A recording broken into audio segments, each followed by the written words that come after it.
ANC party leader Musalia Mudavadi has decried the high cost of doing business in the country necessitated by punitive taxes.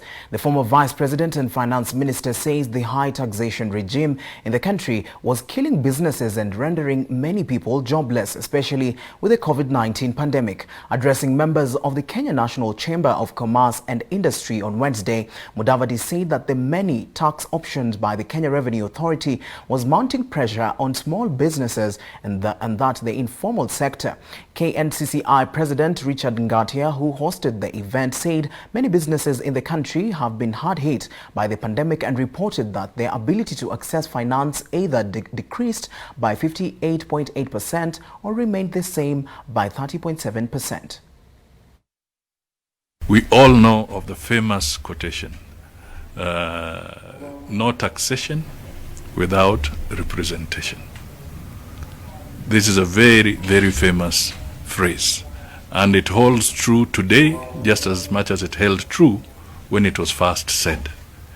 What we want to be able to ask is, to what extent are we adhering to our constitution so that there's appropriate public participation when taxation is being thought through and being brought out to the Kenyans?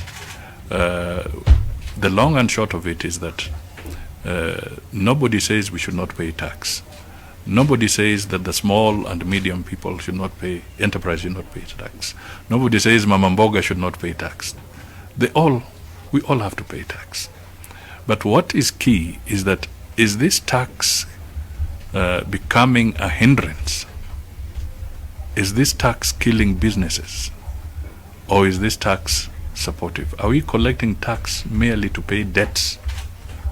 Or are we collecting tax so that we can improve the livelihood and the welfare of the Kenyan people? So this is where we want to anchor our conversation.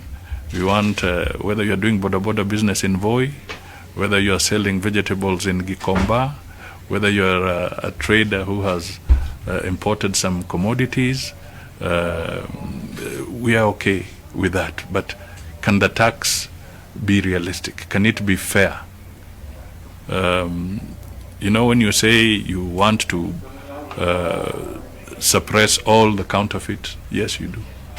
But then you remember the crisis when too much tax was brought in, too much regulation was brought in, and it created a crisis for the business people. So we need to say that as we go forward, working with the Chamber of Commerce and other critical institutions, and sufficient dialogue with government institutions, we can change this country for the better. Let us not kill the goose that lays the golden egg.